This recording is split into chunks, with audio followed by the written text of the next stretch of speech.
Sa ating breaking news ngayong araw, nagkagulo ngayon sa administrasyon ni Pangulong Kuting Jr. matapos ibakin ng dalawang mataas na opisyal ng Philippine National Police o PNP. Ang desisyon na ito ay nagdulot ng matinding reaksyon mula sa iba't ibang sektor, kabilang na ang kampo ni dating Pangulong Rodrigo Duterte na kilalang malapit sa PNP.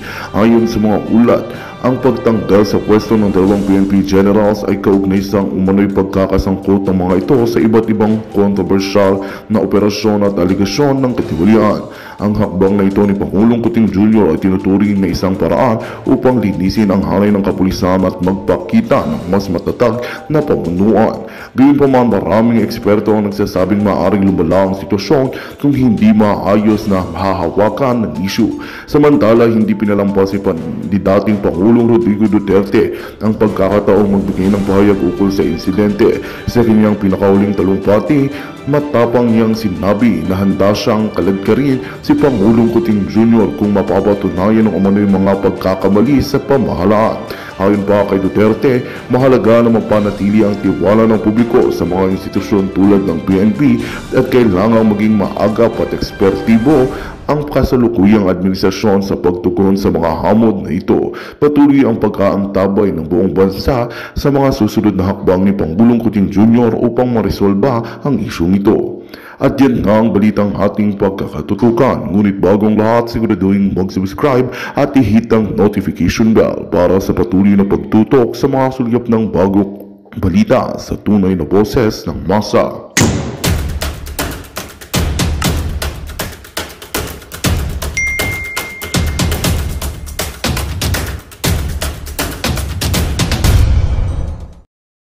Ito, panibagong update na naman tungkol sa nangyaring raid ng mga polis sa KOJC compounds.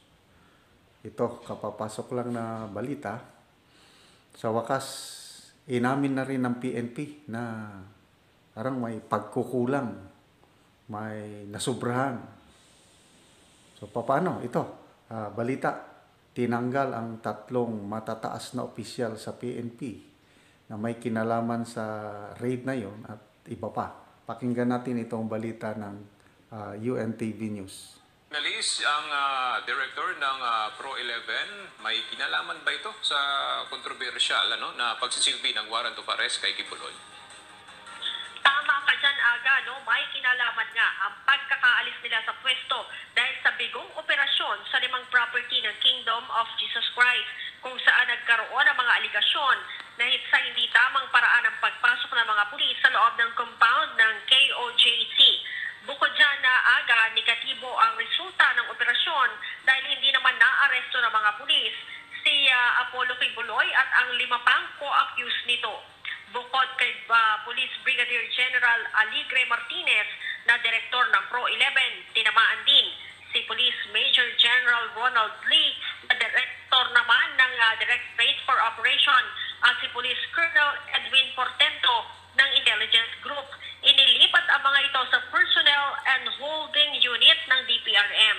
Si Police Brigadier General Nicolas Torre naman ang ipinalit kay Martinez sa Pro-11 habang si Police Brigadier General Nicolas Salvador naman ang inilipat sa Directorate for Operation. Ang naturang balasahan na Aga ay epektibo ngayong araw, June 14, 2024. Matatanda ang umani ng batikos ang ginawang pagpasok ng mga pulis sa loob ng property ng Kingdom of Jesus Christ para magsilbi nga ng warrant of arrest. Dahilan para alisin sa pwesto ang 15 opisyal at tauhan ng Philippine National Police para bigyan naman ng pagkakataon ang isinasagawang investigasyon ng pamunuan ng pulisya. Aga? So, yun po. Relieve ang matataas na opisyal. Major General Bri, yung Director for Operations sa Camp Crame. Brigadier General Martinez ng Police Regional Office 11 at yung Intelligence Officer, isang Colonel plus others. So, anong ibig sabihin nito? To me, that is an admission na there is something wrong doon sa isinagawang raid. Una, yung batikos. hindi lang iba't ibang grupo na ang nagbabatikos nito kasi kapansin-pansin, very glaring ang beriin mo yan na dalawang SAF battalion, CIDG with helicopters, with snipers, lahat na. Sabi nga ni Senator Amy is na daw naging war zone na ang Davao City. Na bang Davao City? Magulo bang lugar? Hindi naman bakit mo gagamitan ng ganong in any language, sabi nga ni PRRD, it's an overkill. So yan I don't know kung totohanin yung pag-imbestiga.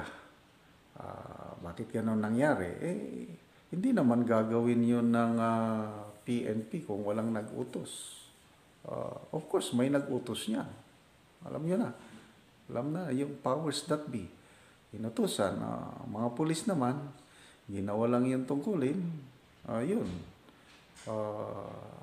Kawawa ngayon ang pulis, yung raiding team, dahil silang kakasuhan ni PRRD. So itong na-relieve na dalawang general, isang colonel, palagay ko, dissatisfied sa kanila kung sino man yung higher ups na nag-utos kasi gustong-gusto nila talaga na mahuli si Pastor Kibuloy. Nakulangan sila ng intelligence dahil ang alam nila nandun sa loob, sa 3 compound. Bakit wala? Bakit hindi nila naabutan? So it's either wala doon or nakapagtago. So mali yung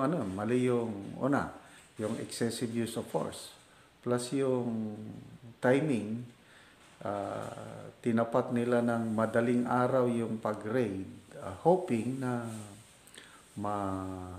ma-surprise nila yung mga tao doon, mga members. Kaya lang, nagkamali sila dahil yung alas 4 pagpasok nila, halos gising na lahat ang nandun. Lalahanan natin, this is a religious compound, as part of their devotion, your faith, sa paniniwala nila, alas 4 pa lang, gising na pala sila, nandun na papunta na sa worship center nila dahil devotional time nila. Yun din ang pagpasok ng mga kapulisan. O di, nabulabog na prevent yung nagkagulo kung totoo man na nandun si Pastor Kibuloy, di nakapagtago na. So, malaki talaga ang kapalpakan. So, anong dapat sanang ginawa? Kulang talaga sila kulang sila ng intelligence, wala silang tauhan sa loob. Kaya kung may tauhan lang sila sa loob, baka hindi ganon. Kailangan mo kasi yan, yung element of surprise. Kung naniniwala sila na nandun si Pastor Kibuloy sa loob, kung may tauhan lang sila doon, may mall o may informant, hindi ganon ma-surprise nila. Anyway, ito na yung malaking sakit ng ulo ngayon ng PNP kasi napakalakas yung pressure sa kanila na huliin si Pastor Kibuloy. So, sino ang may matinding hangarin na mahuli siya? Akin lang ito may analysis. Malala niyo si Pastor Kibuloy, yung sabi niya na lahat ito kagagawan ng US. Kasi ang US, gustong-gusto siya na, anong tawag niya doon? Hindi naman yung extradition. Kasi, yun sana, mas maganda yung extradition, yung kagaya ng ginagawa kay ex-Congressman Tevez. May extradition request ang Philippine government sa Timor government para dalhin sa Pilipinas si Tevez. Yun. That's the right process. Ito naman ang US, may kaso si Kibuloy doon, at gusto siyang panagutin, dapat noon pa mag-request tong US government ng extradition para dalhin ng Pilipinas si Kibuloy doon. Extermination ba yun? Yung pag i-turn over ng Philippines sa US si Pastor Kibuloy, wala na. Baka bigla na lang siyang mamamatay na kung ano-anong dahilan, sakit sa puso o food poisoning o ano. Nakalimutan ko yung term. May term ni Pastor Kibuloy dyan yung hindi naman extermination, rendition pala. Rendition, tama ba yan? So, tingin ko baka totoo yung totoo yung hinala ni Pastor Kibuloy na may kamay ang US government dito sa masinsinan na effort ng government para i-aresto siya. Bakit si DJ Bantag? Mas matagal pa yun Bakit hindi nila ginamitan ng mga SAF battalions? Alos, kakaunti man ang lumalakad para kay DJ Bantag. Sobra 2 taon na, hindi pa man nila kasi hindi nila mahanap-hanap kung nasaan. Wala namang compound si DJ Bantag. Siguro ang compound niya, buong Cordillera, kung doon siya nagtatago. Paano mahanap yung isang tao sa napakaluwang na lugar? Ito, kay Pastor Kibuloy, kung nandyan man siya sa KOJC compound, 3 compound yan, maluluwang din. Think yung isa, 50 hectares ba yun? Yung Glory Mountain. Mahirapan talaga silang hanapin.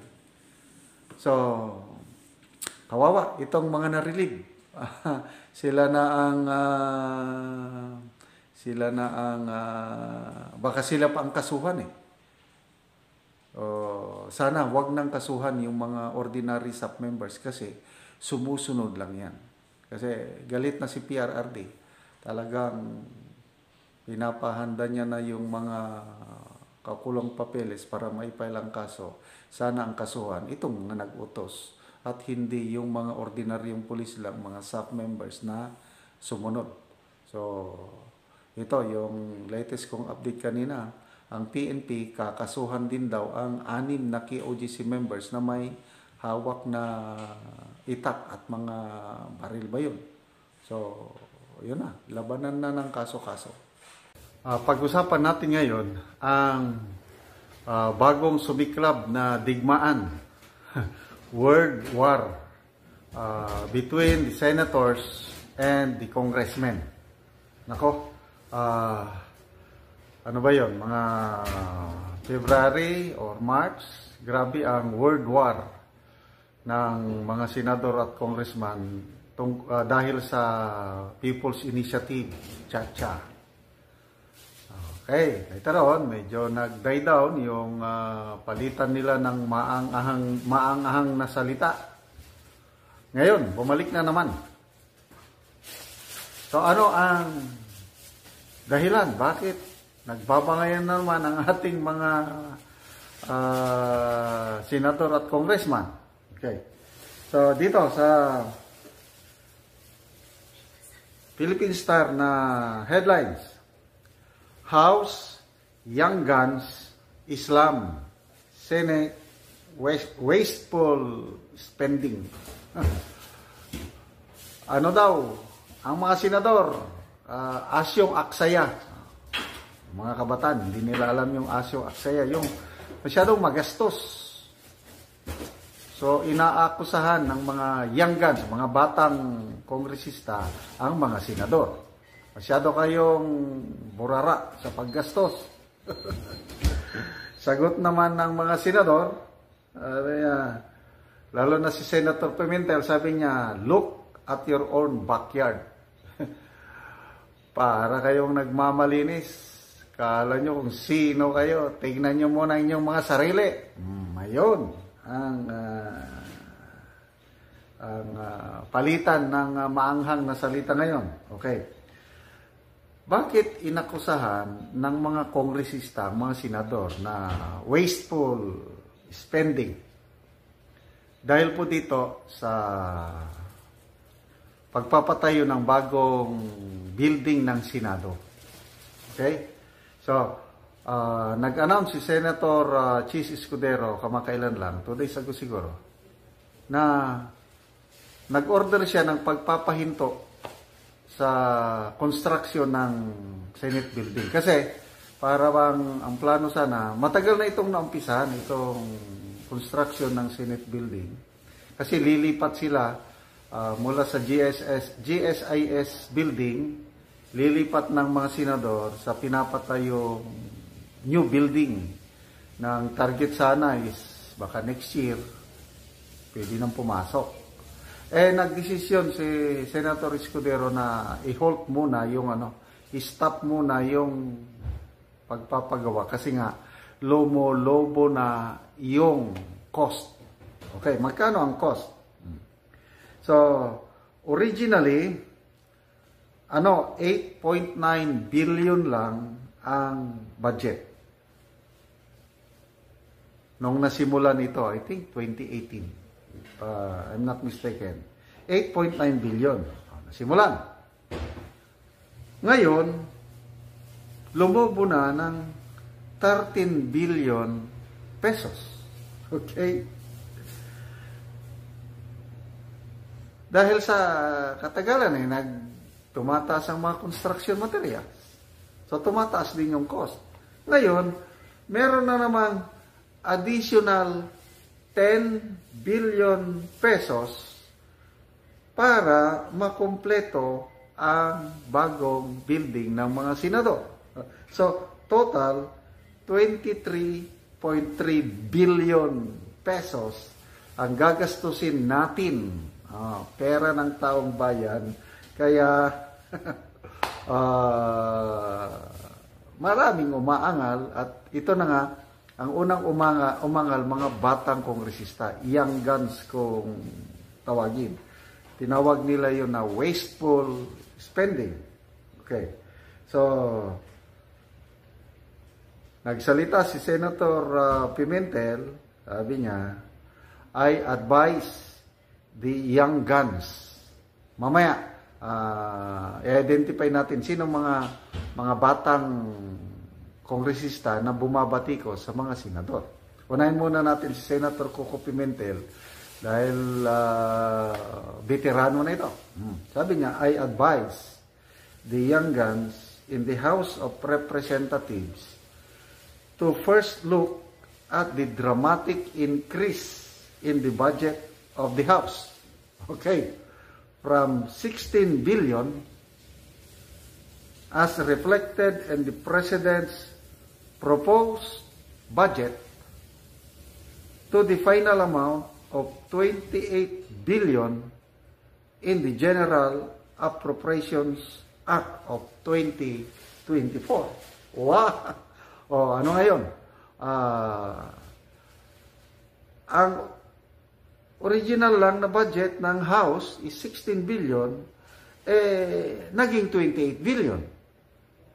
So, ilan ang increase? 12 billion. So, may punto itong si Senator Coco Pimentel nga, kayo, nagmamalinis kayo dyan, mga bagong kongresista pa kayo, batang-bata pa, akala nyo kung sino kayong malinis. Sige nga, ipaliwanag niya, ngayon ko lang nalaman ito. From 16 billion, tapos singit-singit, na singit-singitan, naging 28 billion. So, 12 billion pesos ang Wow! Ang laking pera. So, ay, nako. So, ito pa, sino yung mga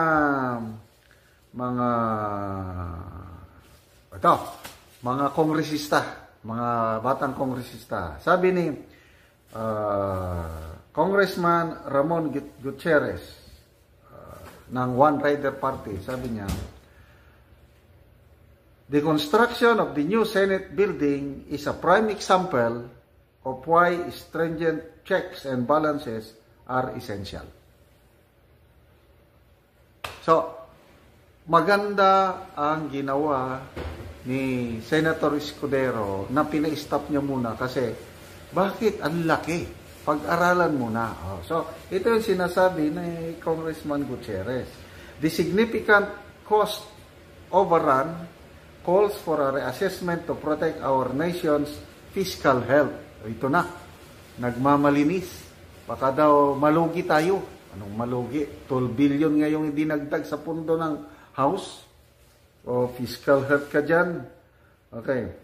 Ito naman, si Representative Raul Bongalon ng Ako Bicol Party List.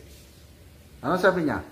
A dramatic increase in spending is a potential waste of public funds that necessitates a comprehensive review. So, ito sana magagandang mga statement kung walang ginawang taka-taka ang mga kongresista. Salamat kay Senator Pimentel na nagbulgar na from 16 billion, naging 28 billion ang pondo ng mga kongresista. Grabe, no? Tapos, they have the balls to parang batikusin ang mga senador. Normal lang, mga senador, angal. Okay, sino pa? Zambales 1st District Representative Jefferson Conghon.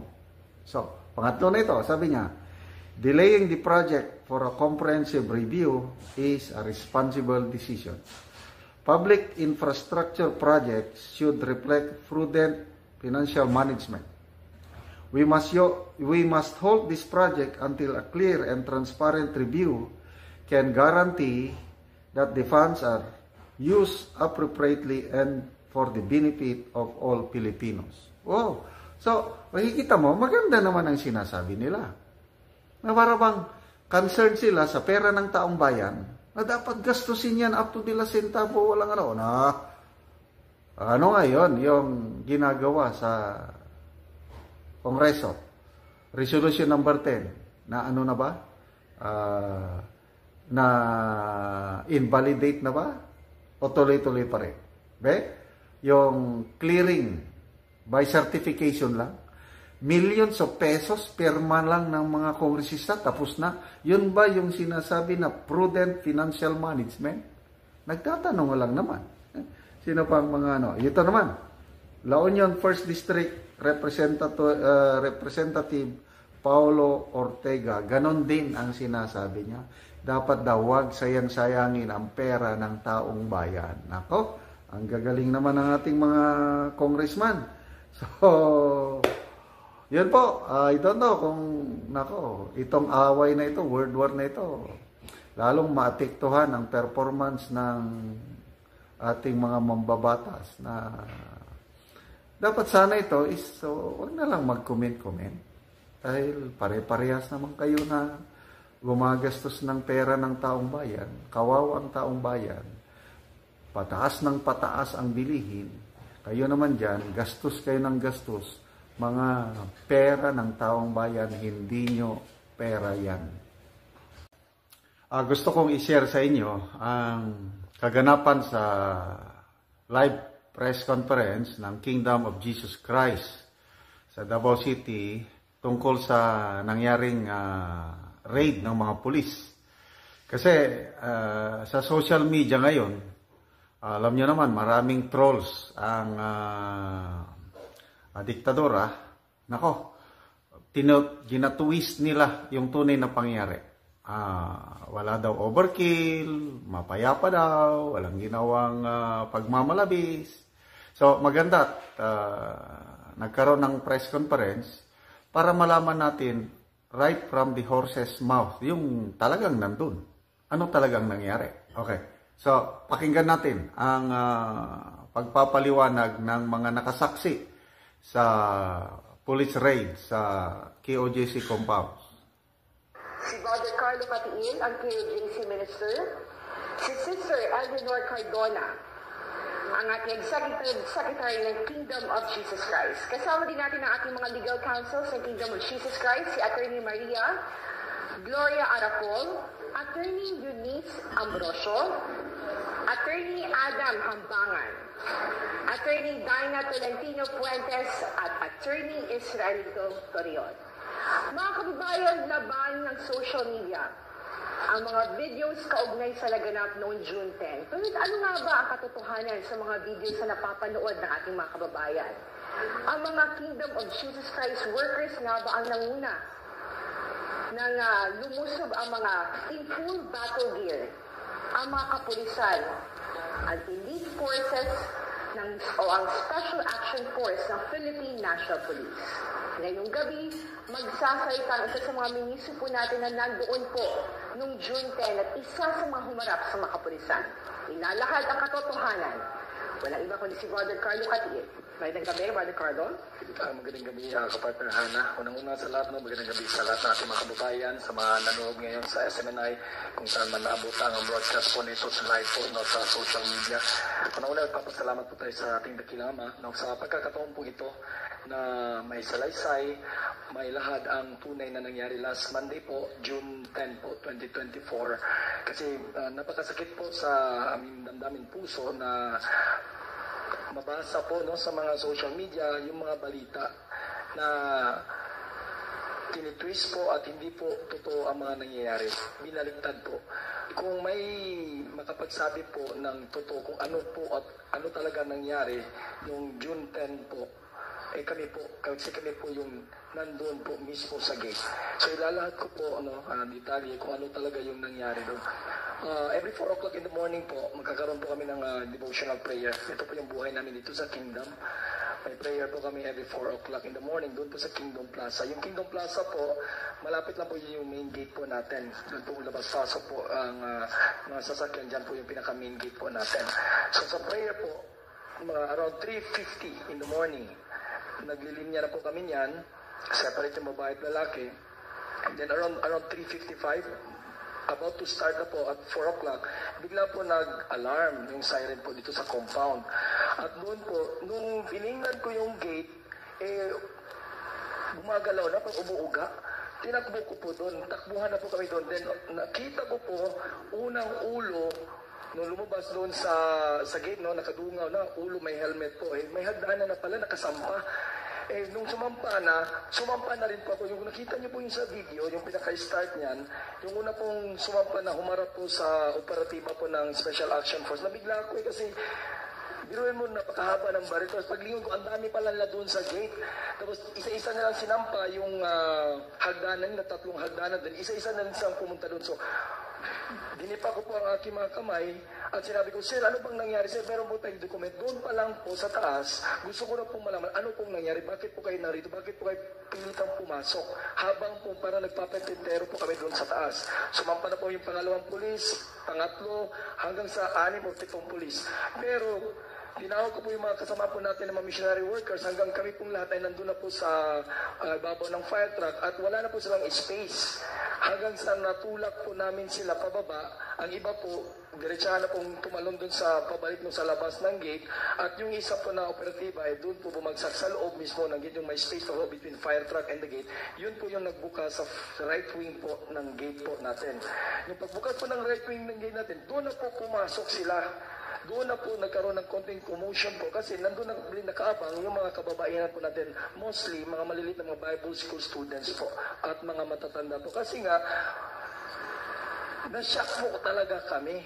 Kasi nga, doon na nagsampahan na yung mga pulis doon. Ano ba itong nagdala-dala yung matataas na kalibre ng baril? So, nagkaroon po ng tulakan until sa na natanggal namin yung hagdanan nila, binalik nila, tinanggal namin, binalik na naman nila sa gate kasi nga gusto lang umakyat na naman. So palitan po yun hanggang sa na-outnumber namin sa kasi nga 6 na sila doon sa fire truck. Then after that, palusob na sila doon, papasok na sila mga kapatid. So hindi po kami papayag na basta-basta for us po kasi parang trespassing po yun. Nagtatanong kasi kami, ano para saan ba ito, sir, ma'am? Hanggang sa punta sila, umatras sila doon kasi nga binugahan po namin ng water cannon. That is a sign of self-defense po namin. Biruin nyo, kami pa po nakaisip para ayaw kasi namin ng kaguluhan. Palagi kami sumisigaw, sir, Tama na po sir, ano bang kailangan ninyo? May lawyer po kami. Yun po ang ini-insist namin.